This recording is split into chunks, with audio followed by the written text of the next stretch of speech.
نقل کرتے ہیں کہ جب قرآن پاک میں یہ آیت شریفہ والذین یکنزون الذھب والفضة نازل ہوئی تو صحابہ کرام رضی اللہ تعالی عنہم پر یہ آیت بہت شاق ہوئی۔ حضرت عمر رضی اللہ تعالی عنہ نے فرمایا کہ میں اس مشکل کو حل کروں گا۔ حضرت عمر رضی اللہ تعالی عنہ یہ فرما کر حضور صلی اللہ تعالی علیہ وسلم کی خدمت میں حاضر ہوئے اور وہاں حاضر ہو کر عرض کیا یا رسول اللہ صلی اللہ علیہ وسلم یہ آیت تو لوگوں پر بڑی شاق ہو رہی ہے۔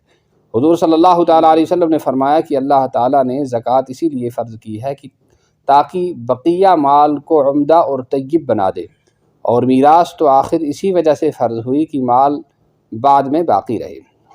حضرت عمر رضی اللہ تعالیٰ عنہ نے خوشی میں اللہ اکبر فرمایا۔ پھر حضور صلی اللہ تعالیٰ علیہ وسلم نے ارشاد فرمایا کہ میں بہترین چیز خزانہ کے طور پر رکھنے کی بتاؤں، وہ عورت ہے جو نیک ہو کہ جب خاوند اس کو دیکھے تو اس کی طبیعت خوش ہو جائے، اور جب اس کو کوئی حکم کرے تو وہ اطاعت کرے، اور جب وہ کہیں چلا جائے تو وہ عورت یعنی خاوند کی متروکہ چیزوں کی حفاظت کرے جس میں اپنی عفت بھی داخل ہے۔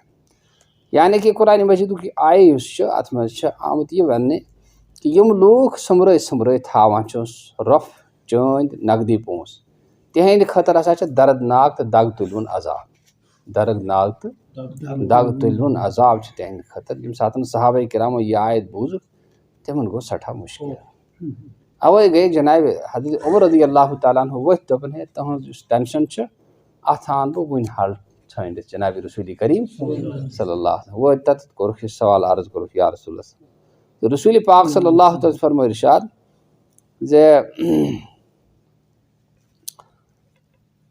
ات کورک عرض کہ یا رسول اللہ صحابہ صاحب گو سٹھا مشکل یہ آیت بوزت اس سمرائے جمع کر تھائے تمس کیا تم سند خطر سے دگ تلون عذاب۔ حضور صلی اللہ علیہ وسلم فرمو ارشاد ات چھن پرواہ کینہ یہ کس یس نہ زکوٰۃ کڑ کے، یہ وعید کس یس نہ زکوٰۃ کڑ کے، زکوٰۃ دی یہ وعید تسند خطر۔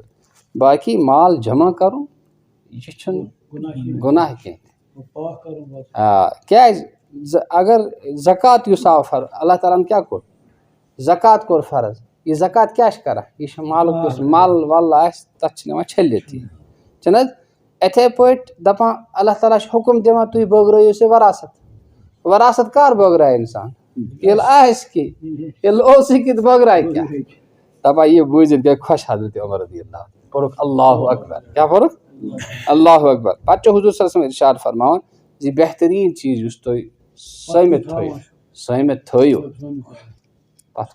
پتھ کُن روزیا نہ روزیا تہِ کیٛاہ ژٕ چھُ زانان خۄداے مگر کیٛاہ کیٛازِ کران سٲمِتھ تہٕ تھٲیِو سُہ کیٛاہ چھُ فرمووُ سُہ چھُ نیک زٔنۍ، کیٛاہ چھُ سُہ نیک زٔنۍ ییٚمہِ ساتہٕ خانٛدار تس وٕچھان آسہِ سُہ آسہِ خۄش گژھان، سُہ آسہِ خۄش گژھان، اور ییٚلہِ تس حکم کرِ سُہ گژھِ مانٕنۍ، سُہ گژھِ مانٕنۍ، ییٚلہِ سُہ اورٕ یورٕ گژھِ گرِ آسہِ نہٕ سُہ یہ گژھِ رٲچھ کرٕنۍ، کیٛاہ گژھِ کرٕنۍ رٲچھ کرٕنۍ، أمۍ سٕنٛدِس مالس گرٕ بارس گژھِ رٲچھ کرٕنۍ، پننس عزتس تہِ گژھِ رٲچھ، یہ کر کرِ سُہ رٲچھ ییٚلہِ تِم تہِ لاگو أسۍ کامہِ سۭتۍ، نتہٕ اگر نہٕ کینٛہہ سُہ ونہِ تیٚلہِ سارنٕے بایا سُہ سانٮ۪ن کچنس منٛز مسلہٕ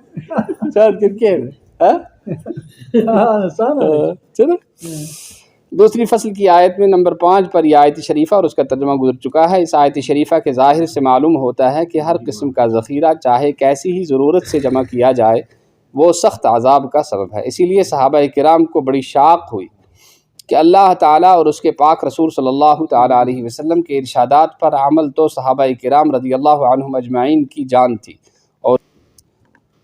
تھی اور ضرورتیں بسا اوقات روپیہ وغیرہ رکھنے پر مجبور کرتی تھی، اس لیے بڑی گرانی ہو رہی تھی، جس کو حضرت عمر رضی اللہ تعالیٰ عنہ نے حضور اکرم صلی اللہ تعالیٰ علیہ وسلم سے دریافت کر کے حل کیا۔ حضور صلی اللہ تعالیٰ علیہ وسلم نے تسلی فرما دی کہ زکوٰۃ اسی لیے فرض ہوئی کہ اس کے ادا کرنے کے بعد باقی مال طیب ہو جائے، اور اس سے مال کے جمع رکھنے پر دلیل ہو گئی کہ زکوٰۃ تو جب ہی واجب ہوگی جب سال بھر موجود رہے گی، اگر مال کا رکھنا جائز نہ ہوتا تو زکوٰۃ کیوں واجب ہوتی؟ نیز اس سے زکوٰۃ کی کتنی بڑی فضیلت معلوم ہوئی کہ اس کے ادا کرنے کا ثواب تو مستقل اور علیحدہ رہا، اس کی وجہ سے باقی مال بھی پاک اور صاف ہو جاتا ہے۔ زکوٰۃ ادا کرنا چھ زٕ فٲیدٕ، اکھ چھُ پنُن مال گژھان صاف تہٕ پاک، بیٚیہِ چھُ ثواب مِلان، بیٚیہِ کیٛاہ چھُ ثواب مِلان۔ خود قرآن پاک میں اسی طرف اشارہ ہے. حق تعالیٰ شان و ارشاد فرماتے ہیں خذ من اموالہم صدقۃ تطہرہم وتزکیہم بہا، آپ ان مالوں سے صدقہ لیجئے جس کے ذریعے سے آپ ان کو یعنی گناہ کے آثار سے پاک صاف کر دیں گے. ایک حدیث میں حضور صلی اللہ تعالیٰ علیہ وسلم کا ارشاد ہے کہ اپنے مال کی زکوٰۃ ادا کیا کرو، یہ تمہارے پاک ہونے کا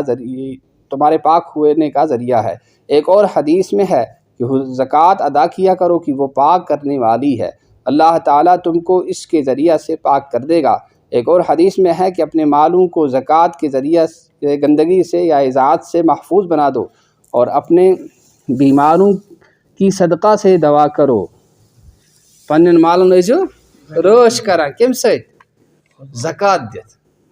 پنن مالن ٲسِو زکات دِنہٕ سۭتۍ رٲچھ کران. ییٚلہِ زکات یی کڑنہٕ وۄنۍ گژھِ نہٕ یہِ ضایع، ژوٗر گژھٮ۪س نہٕ. پنن بیمارن ٲسِو صدقہٕ سۭتۍ علاج کران. پنن بیمارن ٲسِو صدقہٕ سۭتۍ علاج کران. ییٚلہِ صدقہٕ یی کڑنہٕ بیمارس کرِ خۄداے شفا، بیمارس کرِ خۄداے شفا. اور بلاؤں کے لیے دعاؤں کو تیار کرو. بلا ییٚمہِ ساتہٕ تَمہِ ساتہٕ کیٛاہ گژھِ کَرُن؟ خوب دعا گژھِ کَرُن، خوب بس سُے کَر. ایک اور حدیث میں ہے کہ زکوٰۃ کے ذریعے سے اپنے مال کو محفوظ بنا دو، اپنے بیماروں کی صدقہ سے دوا کرو اور بلاؤں کے زوال کے لیے دعا اور عاجزی سے مدد چاہو. اس کے بعد حضور اقدس صلی اللہ تعالیٰ علیہ وسلم نے حدیث بالا میں مال جمع رکھنے کے جواز کی دوسری دلیل ارشاد فرمائی کہ میراث کا حکم تو اسی وجہ سے ہے کہ مال رکھنا جائز ہے. اگر مال کا رکھنا جائز نہ ہوتا تو پھر تقسیم میراث کس چیز کی ہوتی. اس کے بعد حضور صلی اللہ تعالیٰ علیہ وسلم نے اس پر تنبیہ فرمائی کہ جائز ہونا امر آخر ہے، لیکن خزانوں میں رکھنے کی چیز نہیں بلکہ اس کو تو خرچ ہی کر دینا چاہیے.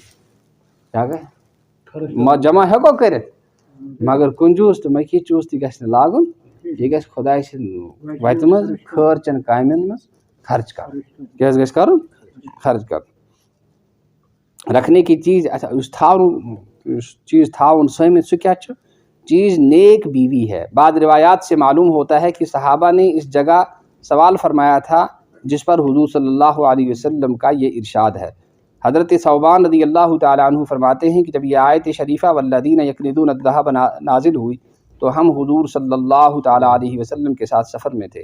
بعض صحابہ نے عرض کیا یا رسول اللہ اگر یہ معلوم ہو جاتا کہ خزانہ کے طور پر کیا چیز حفاظت سے رکھنے کی ہے تو حضور صلی اللہ تعالیٰ علیہ وسلم نے فرمایا بہترین چیز وہ زبان ہے جو ذکر کرنے والی ہے.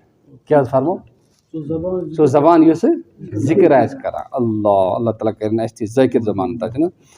وہ دل ہے جو شکر گزار ہو، وہ نیک بیوی ہے جو دین کے کاموں میں مدد کرنے والی. ترے چیز بہترین کیا؟ ذکر کرنے والی زبان، ذکر کرنے والی شکر کرنے وول دل، بیٚیہِ مدد کر دین چن کامن میں کیا کر مدد. ہاں ایک حدیث میں ہے کہ جب یہ آیت شریفہ نازل ہوئی تو حضور صلی اللہ تعالیٰ علیہ وسلم نے ارشاد فرمایا کہ سونے چاندی کا ناس ہو کیسی بری چیز ہے. 3 مرتبہ حضور صلی اللہ تعالیٰ علیہ وسلم نے یہی ارشاد فرمایا. اس پر بعض صحابہ نے دریافت کیا کہ خزانہ کے طور پر قابل حفاظت کیا چیز بہتر ہے. حضور صلی اللہ تعالیٰ علیہ وسلم نے فرمایا زبان ذکر کرنے والی، دل اللہ سے ڈرنے والا اور وہ نیک بیوی جو دین کے کاموں میں معین و مددگار ہو. کیسی پاک اور جامع تعلیم ہے. حضور اقدس صلی اللہ تعالیٰ علیہ وسلم کے مال رکھنے کا جواز بھی بتا دیا اور جمع رکھنے کا پسندیدہ نہ ہونا بھی بتا دیا. یعنی یم سۭتۍ یُس مفہوم گو زِ مال ہیکون کیا جمع تہِ تھٲیِتھ مگر بہتر چھُنہٕ یہِ جمع تھٲیِتھ بہتر گو خرچ کرُن. کتٮ۪تھ خرچ کرُن؟ خداے سٕنٛدِ نیک کامہِ ہونا بھی بتا دیا اور دنیا میں راحت کی ایسی زندگی جو آخرت میں کام دے وہ بھی بتا دی کہ ذکر کرنے والی زبان، شکر کرنے والا دل اور دنیا کی لذت کی وہ چیز بھی بتا دی جو راحت سے زندگی گزارنے کا سبب ہو اور وہ فتنے اس میں نہ ہوں جو مال میں ہیں. ہر قسم کی راحت سے میسر ہو اور وہ بیوی ہے بشرطے کہ نیک دیندار ہو، فرمان بردار ہو اور سمجھدار ہو کہ خاوند کے مال و متاع کی حفاظت کرنے والی ہو. عن ابی ہریرہ رضی اللہ تعالی عنہ قال